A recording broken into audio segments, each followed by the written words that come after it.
Well, we probably have a little bit of a unique background in that we both grew up in the same small town of Howells, and we went to the same parochial grade school together, so we were in the same grade and played in the same playground together. And obviously at that point, we were just kids and there was no romantic involvement, but we were just kids in the same neighborhood. Played lots of baseball and softball, and so we sort of knew each other just as kids. We don't remember our first date, but we are assuming that it was just a very casual thing, probably went to a movie and dated throughout high school. Mike went down to the University of Nebraska in engineering. I went to a business school in Lincoln School of Commerce. Eventually just ended up back together, and we got engaged at Christmas. So we in effect dated for about 5 years. And so, you know, as far as the proposal situation, we really didn't have a formal gala type thing. But dated long enough, just decided, we knew we were going to get married. So we lived in a little apartment for my last semester of school. It didn't last long. We moved down to Omaha. I got a job with an engineering firm, Leo Daly Company. And so after we were married and down in Omaha, we stayed without kids for about 5 years. And so we were able to be, we said, spontaneous. We could just decide to go out and do stuff without pre-planning. And after kids, of course, that changes a lot. Mike went back to school and did night school to get his graduate degree, or his master's degree. And so he graduated in December. I was pregnant with Carla, and then we moved into our first home. So that was kind of a stressful time. Yeah, but it was a good transition. A good transition. I mean, yeah. Mike was done with night school, got his graduate degree, and then Carla arrived in July of '78. Then 4 years later, Julie was born. I think then we moved to a different house when she was, I don't know, 2 or 3.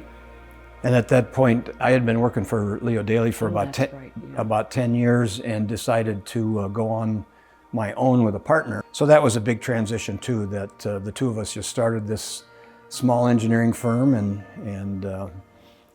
then John came along, our youngest son, and there was a bit of a gap for John. He was a little bit of a surprise. He was, there's 11 years between John and Carla, so it's almost like having two families. But it was a great addition to have John add into our family. And now, in retirement and sort of empty nesters, we are enjoying grandkids and watching sports activities and programs and band concerts, and we're kind of back to being spontaneous again. Karen loves to play pickleball. I like to do bike riding. We're able to do those kinds of things. So we feel very blessed that we've got, our 3 kids have wonderful families and great grandkids, and so we feel like we've just been immensely blessed. So, as Mike says, we are blessed, and each one of our kids is very special. Each one of them has their unique talents, but to have grandkids is very special. To even watch now our children become parents and see how they interact with their kids. And of course, it's nice being the grandparents because we can love on them and spoil them, and we don't have to worry about disciplining them. We never say no. We don't get along all the time, and we have our moments, but I think ultimately we know we love each other and we're committed to each other and respect each other. And that's what I was going to say. It just takes commitment through the ups and downs, because every day is different, and every day has some blessings and every day has some challenges, and we don't always agree on everything, but usually always come around to a satisfactory solution to things. And it takes commitment. Yeah, yeah. We're trying to work pretty hard at staying healthy and fit, being active, but we both realize that in a moment's notice that can change.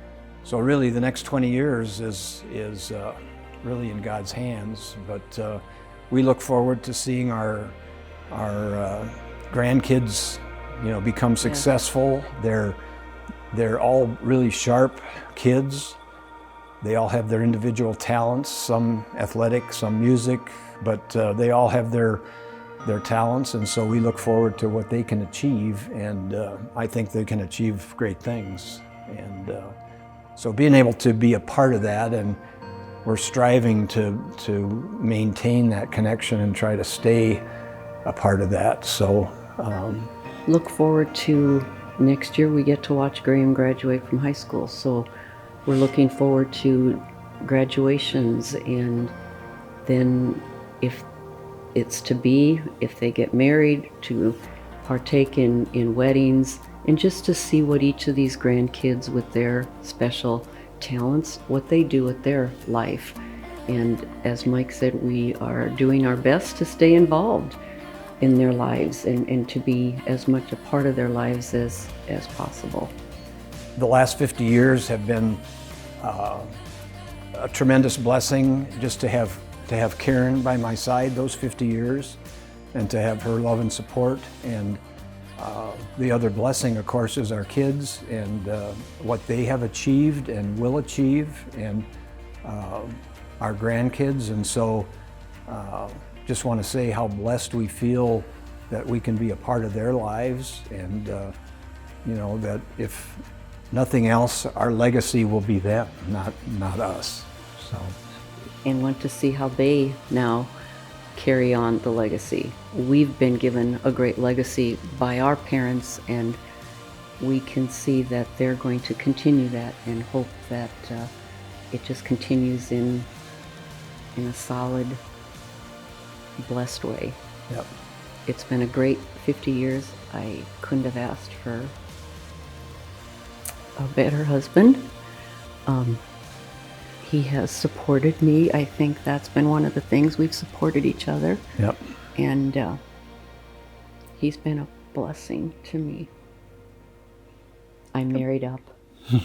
We both did.